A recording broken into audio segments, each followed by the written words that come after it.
Salut à tous, ça va? Dans cette vidéo, j'aimerais bien raconter comment moi j'ai appris le français.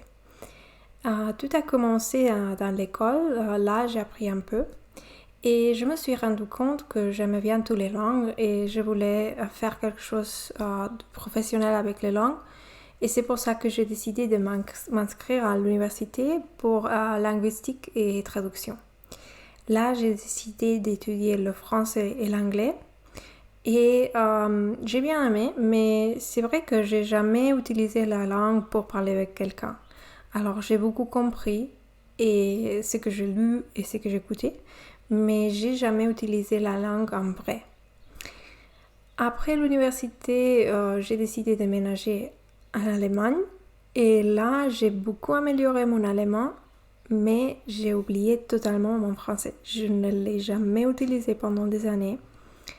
Et oui, je l'ai un peu oublié aussi. J'ai pensé, l'allemand est trop cool et moi, j'ai pas besoin de français.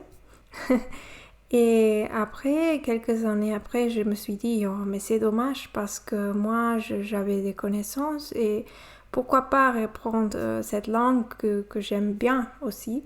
Par exemple, j'aime bien la musique et je me suis dit, pourquoi pas. Et pour me motiver, j'ai décidé de m'inscrire sur l'examen B2. Et je me suis dit, ok, j'ai 6 mois pour me préparer. Et tous les jours, j'ai écouté de la musique en français, des podcasts. Et aussi, j'ai acheté un livre pour se préparer pour l'examen spécifiquement. Alors, pour savoir quel genre de questions est-ce qu'il y aura et quel genre de texte il faut écrire, quel genre de conversation il faut simuler.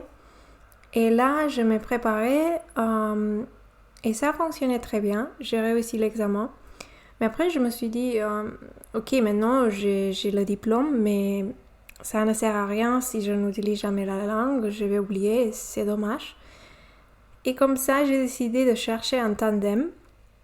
C'est quelqu'un avec lequel je parle en français régulièrement, peut-être 2 fois pour moi, alors pas tous les jours, mais c'est quelqu'un avec lequel c'est une fille.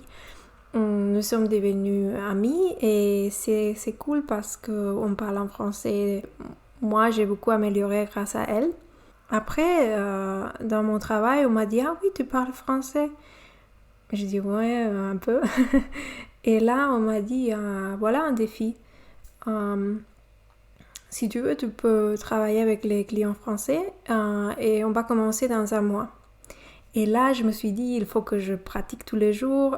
J'ai écouté beaucoup de podcasts. Encore une fois, j'ai recommencé à chercher des chansons. Je vais faire une vidéo sur ça parce que moi, j'aime la musique en français. Et ça m'a aidé énormément avec mon apprentissage parce que c'est quelque chose que j'aime. Et comme ça, il ne faut pas s'obliger. Ça, je le fais automatiquement. Et oui, et après, j'ai pris ces défis-là et maintenant, dans mon travail, je parle français presque tous les jours. Et même si je fais des fautes, c'est clair, il y a des paroles que je ne connais pas et parfois, je ne sais pas comment dire certaines choses. Je suis très contente d'avoir pris ces défis-là et c'est là où je suis maintenant. Et oui, si tu es français, française et tu veux me donner des conseils pour améliorer, ça sera cool. Moi, de mon côté, je lis beaucoup en français des nouvelles et j'écoute de la musique et parfois des youtubeuses.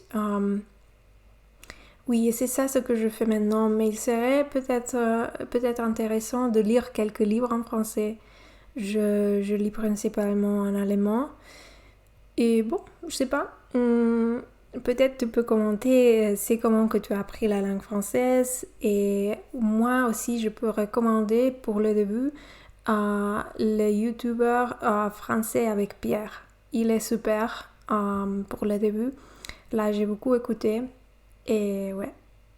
Alors, on se voit dans la prochaine. Si tu as des thèmes que tu voudrais entendre de ma part, comment j'ai appris certaines choses, moi, je peux faire une vidéo avec plaisir.